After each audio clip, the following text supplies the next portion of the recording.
Hi friends, Shashwat here. Day 2 of my lockdown diaries. So my objective is to just capture my thoughts, document these days, and just talk about everything that's happening around the world and around my home. Yeah. So right now we are all at our places for quite a few days. The Corona update right now. There is some positive news that are streaming in. You can call them relatively positive. I was reading somewhere that the cases. There are some experts in UK talking about how the numbers are finally slowing down. There's a little slowdown of the spread that they are watching. Spain is also talking about that they have possibly the numbers have peaked. Italy, the number of deaths that were happening on a day-to-day basis have kind of marginally decreased. So these are all positive aspects, and the lessons that you can take. For instance, okay, just a minute before I go into that, the lesson. Take for instance the case of China. So China, after months of lockdown, seems to have finally, they're trying to bring their life back to normal. Things are opening up in China. Even the offices are opening. So the lesson that we can draw from this is that lockdowns are an effective measure, effective mechanism to curb the spread of coronavirus.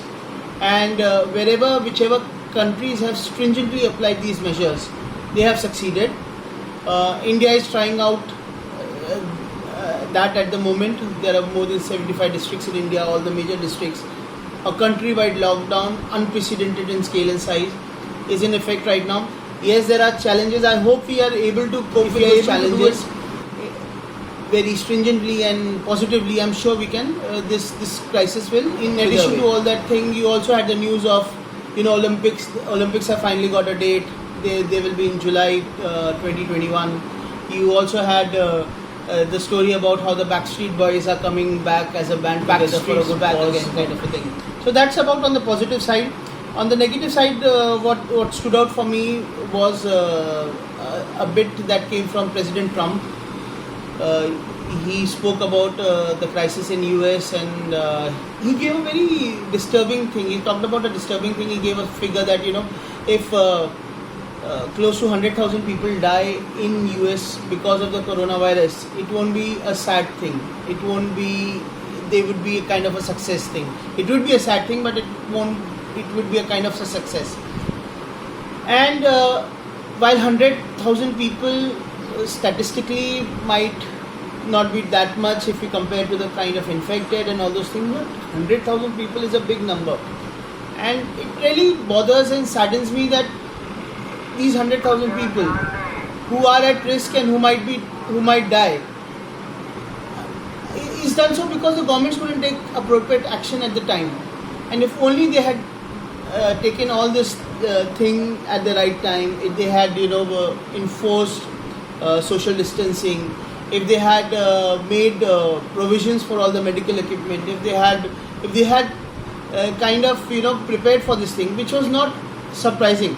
You see, there are a lot of reports of how the intelligence in the US was constantly talking about the kind of scale that it could go up to. Even all the Hollywood films, we might be living in one of them. They kind of spoke about such kind of modeling. So this whole thing wasn't a surprise, and yet we have been completely unable to. It shows the fragility of our economic order, the fragility of the way the world is constructed. You can blame it on population density, you can blame it on urbanization, you can blame it on income inequality. There are plenty of reasons. There are plenty of things that we as humans have not paid attention to, and possibly we are paying a price for that.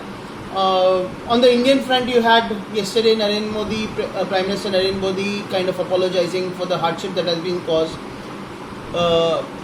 This is in some way reminiscent of what happened during the demonetization times. There are millions of migrant workers. Some news stories were talking about as much as 45 million migrant workers who are moving from the cities back to their villages, and they're going through immense hardships. What we also need to understand is this merely is not a story of migration of people from the villages to the cities and cities to the villages. It's also a thing that we need to address. It's an issue of income inequality. It's a thing about poverty. Even after so many years, independence, 60, 70 years, and numerous governments talking about those 5 years plan, Garibi Hatao, and SDGs and Millennium Development Goals and all this. Yet you have such a huge number of individuals across India who are unable to find sufficient mechanisms to give them kind of a livelihood at the places that they live. It's a very sad state of affairs, and all these grand plans about smart cities, about fabulous towers, about economic economic powerhouse, all these talk, they kind of lose sheen when you look at the broader picture. And sadly, the fact is, this has come up to us now. We are seeing those images. The media has been highlighting them. There was a video today of how the administration, UP administration, the doctors or whosoever it was, they were spraying disinfectants on these migrants who had come in. It's really sad and pathetic. I hope this passes away soon. They are able to reach their homes, which by the way, I'm just for the record, I don't think so it will really solve the problem, because if you kind of pay attention, they had come down from their villages, they had come down for their small towns to all these urban centers to find livelihood. So surely there was nothing of that available to them at that places, and going back to them will only exacerbate the crisis for them. So let's hope so there's some resolution. Let's hope so there's some light at the end of the tunnel for them, and let's hope in the sense that if you see, there is a grave danger of this COVID epidemic spreading far and wide, but you also need to give attention to the fact that we have 1,000+ cases right now. If this thing would have come at a later date, it would have really grown, because at that time you would be sure that many more people are infected. We don't know how many are infected. Testing is still a bit of a problem. But yes, it could have been a much worse case had it come a week or 10 days later. We have seen that in cases of other countries, where even a decision that is a couple of days late, take the case of UK for that matter, it can be very painful. So those are kind of the news that is going around. I wish there was more positive news that we could have, especially in the context of India. I've been surfing a lot of news. I've been watching a lot of news on my mobile device, Airtel Live, and I keep seeing all these things. For past couple of days, if you really paid attention, there was little or no news about India. It's only when the migrant movement came, that's when all the foreign media were paying attention to it. So you kind of get a picture that it's kind of depressing to know that there's nothing happening here and everything is a crisis. The virus might just blow out of proportion.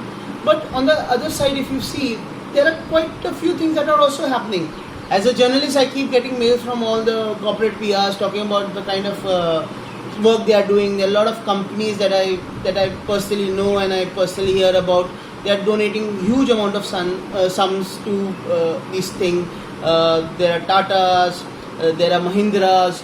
They are making ventilators. They are setting up hospitals. The Ambanis are doing their bit. And forget about the big industrialists. There are a lot of things happening also at the ground level. There are a lot of these local self-help groups that are providing food to the needy. There are, in my case where I live in Lodha Palava, the Lodha group, the builders, they are feeding close to 2,000 people.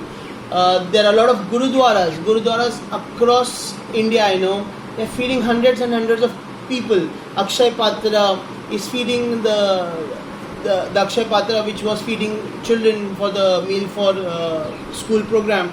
They're feeding a lot of individuals. So you have scores and scores of these positive things also, where we are coming together as a population, trying to do our bit, trying to help in whatever way we can. And those are also stories that provide us some kind of hope. They give us courage. and these are also the stories that need to be talked about. These are, I wish someone would do that. We require that positive feedback also to feel that the kind of whatever trauma or hardship that we are going through this period will have a positive outcome.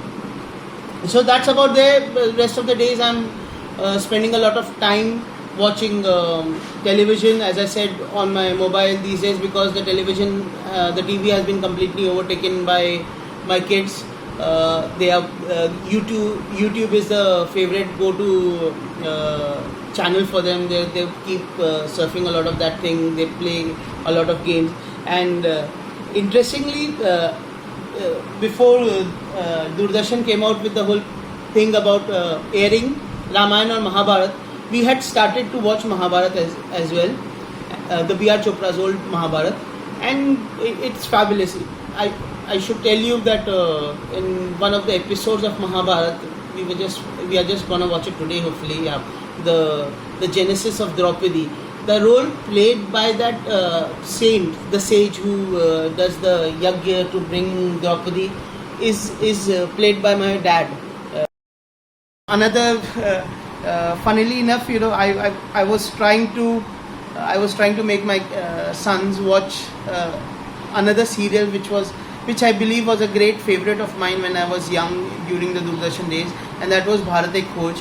So we tried watching a couple of episodes, and at the risk of sounding stupid, I have to admit that it seemed a wee bit, not only a wee bit, quite a bit slow in the narrative.